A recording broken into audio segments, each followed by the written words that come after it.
Une télé-réalité pour les tout-petits vient de voir le jour. Elle est destinée aux enfants dont l'âge varie entre 1 et 12 ans. Le projet a été officiellement lancé la semaine dernière. En France, des milliers de gilets jaunes ont défilé hier dans un calme relatif pour l'acte 8 de leur mobilisation, émaillé de heurts avec les forces de l'ordre à Paris et dans certaines villes de province. Bonsoir, merci de suivre le 19h. Elle concerne les enfants âgés d'1 à 12 ans. La télé-réalité dénommée 1 à 12 vient d'être créée. L'information a été donnée lors d'une conférence de presse initiée par l'agence Yes Communication et la RTI, Radiodiffusion Télévision Ivoirienne. Les auditions ont démarré et se poursuivent jusqu'au 12 janvier prochain. Pargasso Rokoni. 1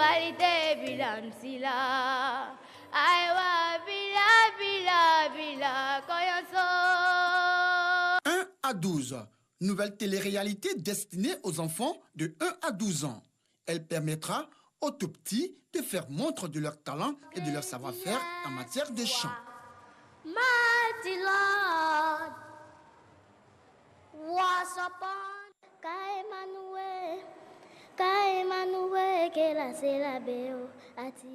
1 à 12, ce projet de grande envergure, lancé au cours d'une conférence de presse, une initiative de l'agence Yes Communication en partenariat avec la radiodiffusion télévision ivoirienne RTI. Ça apprend aux enfants à se divertir sainement, ça apprend aux enfants à s'amuser tout en apprenant. On espère que cette première édition, première saison va faire tache d'huile afin que l'émission grandisse, afin que soient détectés les talents de demain et qu'on découvre demain des grands artistes. Les enfants, c'est la vie et un projet, et avec des enfants, on va dire que c'est des projets qu'on peut qualifier de projets périns. Cette télé-réalité des tout-petits, saluée par enfants, parents et artistes chanteurs bien connus. Aujourd'hui, il faut à chaque fois occuper les enfants. Ça va être une émulation saine. Les enfants vont concourir. Tous ceux qui vont accompagner seront de cœur avec moi pour dire que vraiment, nous devons soutenir ça à bras le corps et aller jusqu'au bout. La saison 1 de 1 à 12 se tiendra dans les différentes communes du district d'Abidjan. Les enfants de l'intérieur du pays sont également concernés. Les auditions ont débuté et se poursuivent jusqu'au 12 janvier. La finale, elle, aura lieu le 20 avril prochain. Oui, j'ai fait du mal à je ne sais combien de femmes et j'ai peur que tu deviennes. La Bibliothèque nationale au Plateau a abrité hier le lancement de la première édition du Festi-Dega, Festival des arts, de la culture et du tourisme Dega. À cette occasion, le footballeur Yao Kwasi Gervais Di Gervino a été fait ambassadeur du peuple Dega. Dangui Dangui. Chaleur des retrouvailles des fils et filles du peuple Dega à la Bibliothèque nationale au Plateau. Ouattara, l'un d'eux, semble attendre ce moment depuis longtemps. Ici qui était à Bromba, ici venez à Abidjan, ici donc on est venu, c'est nos fêtes et ici on dit donc on est venu fêter ça en groupe. On doit montrer nos ethnies là, partout. Ils vont nous connaître que non, on est Dega. On est quitté à Bondoukou, on est Dega. Voilà, parce qu'il y a beaucoup d'ethnies là-bas. Conscient d'être membre d'une minorité ethnique de la Côte d'Ivoire et n'ayant que 3 villages situés dans la région du Gontougo, les fils et filles du peuple Dega veulent désormais rendre visible leur langue, leur culture et leur tradition. Quand je suis avec mes amis, quand on me demande je viens d'où, je dis je viens de Bondoukou et que je suis Dega. Ils sont étonnés. L'importance de ce festival, c'est de promouvoir la culture Dega et puis parler un peu de nous parce qu'on ne nous connaît pas. On ne nous connaît pas assez en Côte d'Ivoire. Les premiers là ne nous est pas montré, si on veut voir. Parce qu'au début, pour aller faire les jugements, on dit il est abron, il est coulango. Oh, c'est pas ça, c'est pas le cas. C'est maintenant, on a vu que vraiment, on ne doit pas se cacher, on doit se montrer. Quand vous perdez la culture, vous n'existez pas, vous vivotez. Donc, le Degui que nous parlons, qui n'est pas connu, il y a beaucoup de personnes qui avaient même honte de parler notre ethnie parce que personne ne peut vous répondre. Et les gens s'interrogent, mais c'est quoi ça? Cette question vient partout. C'est quoi cette ethnie? C'est quoi ça encore? On a trop entendu c'est quoi ça encore. C'est pour ça qu'on a décidé de ne plus nous taire. C'est dans cet élan largement partagé et soutenu par les Dega que la première édition du Festival des arts, de la culture et du tourisme Dega a eu lieu ce samedi à la Bibliothèque nationale au Plateau. Mobilisation des fils et filles d'Ega, exposition des savoir-faire, danse traditionnelle, allocution. Avec ce lancement haut et en couleur, le Festi d'Ega promet bien des surprises le mois d'août prochain. Objectif de ce projet culturel, attirer les projecteurs et les regards sur le peuple d'Ega, ses richesses, ses particularités aussi bien que ses problèmes de développement. Le premier objectif, c'est de promouvoir l'identité culturelle du peuple d'Ega. On organise ce festival pour qu'on puisse nous connaître et savoir qu'on existe. Et aujourd'hui, à travers ce festival, la communauté nationale et internationale verront qu'aujourd'hui, le peuple d'Ega existe et peut faire beaucoup de choses. Dans cette entreprise, le peuple d'Ega veut capitaliser le rayonnement de Yao Kwasi Gervais, dit Gervinho. Le footballeur international et ex-capitaine des éléphants est un fils de Boromba, l'un des 3 villages d'Ega situés dans la sous-préfecture de Bondoukou. Ses parents l'ont d'ailleurs fait ambassadeur du peuple d'Ega. C'est un honneur de côtoyer aujourd'hui mon peuple, de faire la connaissance de mes aînés, de mes pères, de mes grands-parents, de mes frères, de mes sœurs. Après, je pense que les actions qui vont suivre, ça c'est les choses qu'on discutera en interne. Festi d'Ega se veut une plateforme d'animation culturelle, une occasion d'exposition, de valorisation et de promotion du patrimoine culturel d'Ega. Il se tiendra le mois d'août prochain à Abidjan. L'immigration clandestine était au centre du 9e congrès ordinaire de l'Association des jeunes musulmans en Côte d'Ivoire. Le nouveau président, profitant de l'occasion, a exhorté la jeunesse à être plus responsable et à prendre conscience des dangers liés à ce phénomène. Nous retrouvons Paga Sorokone pour le compte-rendu. Tamega Oumar, ancien président du bureau exécutif régional des lagunes de l'Association des jeunes musulmans en Côte d'Ivoire, AJMC, est le nouveau président de cette structure islamique de jeunesse. Élu pour un mandat de 3 ans renouvelable, Tamega Oumar entend, au cours de son mandat, mettre l'accent sur la formation des membres et l'achèvement du complexe socio-éducatif et culturel à Bingerville. Avec lui, 2 commissaires aux comptes et les membres du conseil d'administration ont été désignés. Il va falloir que nous relevons le défi.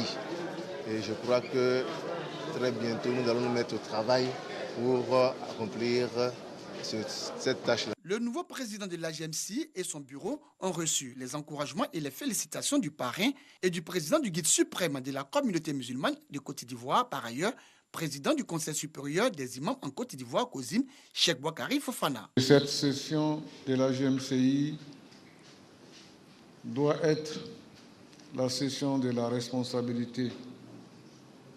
Responsabilité vis-à-vis de vous-même, responsabilité vis-à-vis de vos familles, responsabilité vis-à-vis de la communauté musulmane et même responsabilité au plan national.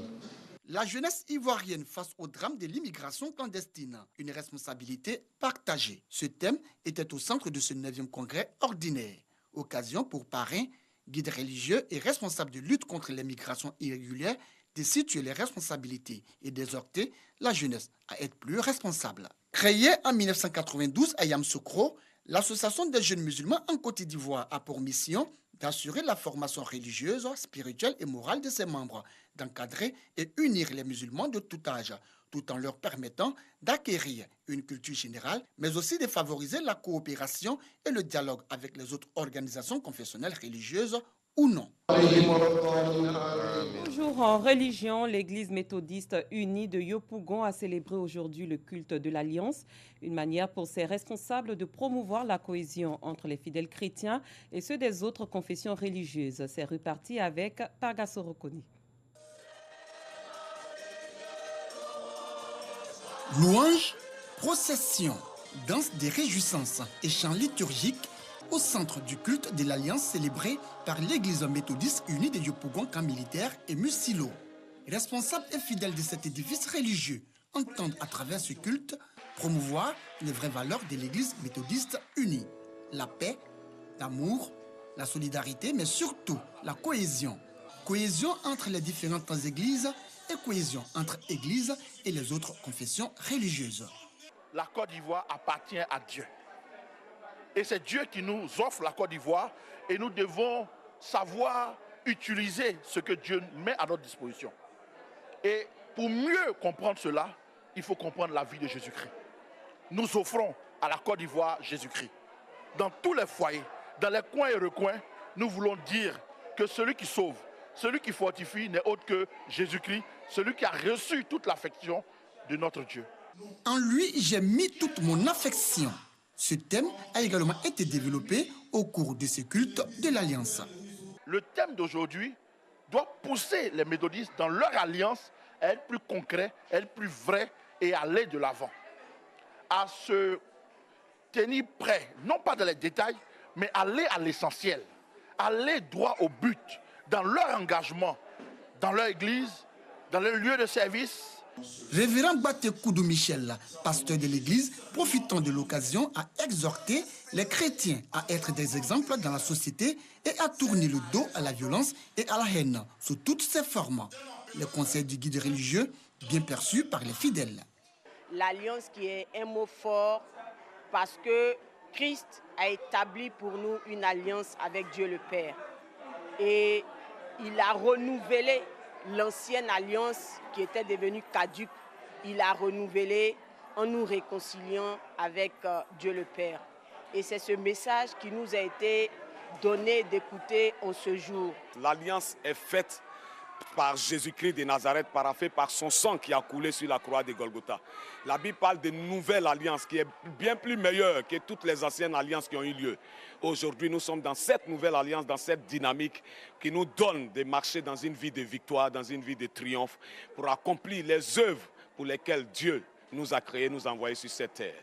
À l'issue du culte, pasteur, responsable et fidèle de cette église méthodiste unie à la veille de l'an 2020, année électorale, n'ont pas manqué de prier pour la cohésion, la stabilité et la paix en Côte d'Ivoire.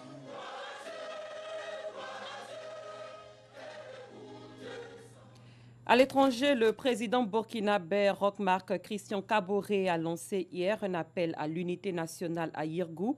Dans ce village situé à 200 km au nord de Ouagadougou, 47 civils ont été tués le 1er et le 2 janvier dans une attaque d'hommes armés suivie de représailles visant la communauté Peul. Un peu plus loin, en République démocratique du Congo, les résultats des élections du 30 décembre étaient prévus pour ce dimanche 6 janvier, mais la CENI n'annonce aucune date pour la publication des résultats provisoires. La Commission électorale nationale indépendante était réunie en plénière ce dimanche après-midi. À l'issue de cette réunion, le président de la CENI, Corneille Nangaa, a indiqué que la Commission n'avait centralisé qu'un peu plus de la moitié des bulletins de vote. Alors que la pression monte, les États-Unis ont pris des mesures. Environ 80 militaires américains ont été positionnés au Gabon pour parer au plus vite à d'éventuelles violences. En effet, une fois de plus, des centaines de femmes gilets jaunes se sont rassemblées et ont manifesté dans le calme dans les rues de Paris pour faire entendre leur voix, montrer un tout autre visage du mouvement et avoir, selon elles, un canal de communication autre que la violence. Bien entendu, les violences ont pris le pas sur les revendications lors de l'acte 8 de la mobilisation des Gilets jaunes hier. Le mouvement a connu un regain de mobilisation avec quelques 55 000 manifestants à travers le pays contre 32 000 le samedi 29 décembre dernier. Parga Sorokoni. Incident entre Gilets jaunes et forces de l'ordre.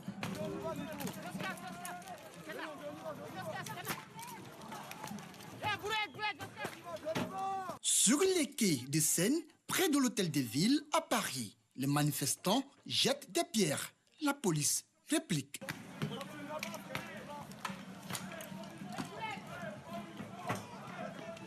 Les manifestations du matin s'étaient, elles, déroulées dans le calme.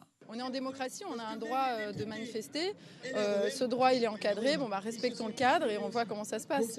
Après, effectivement, s'il y a des débordements et des provocations des forces de l'ordre, on va le signaler, on le dira. Mais là, on remercie vraiment les forces de l'ordre parce qu'il n'y a eu aucune provoque. Ils sont restés très en retrait du cortège. Nous, on vient du Beaujolais. On n'est pas des malfrats ou des mauvais. On n'est pas là pour casser. Moi, ça fait 5 manifs que je fais.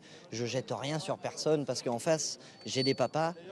J'ai des frères, j'ai des sœurs, j'ai des mamans qui sont CRS et je me dis, j'ai pas envie de rentrer dans ce jeu en fait.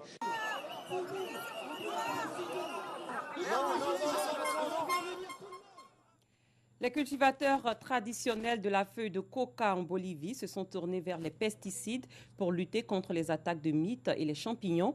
Mais les apiculteurs commencent à en ressentir les effets car les populations d'abeilles diminuent à cause du processus.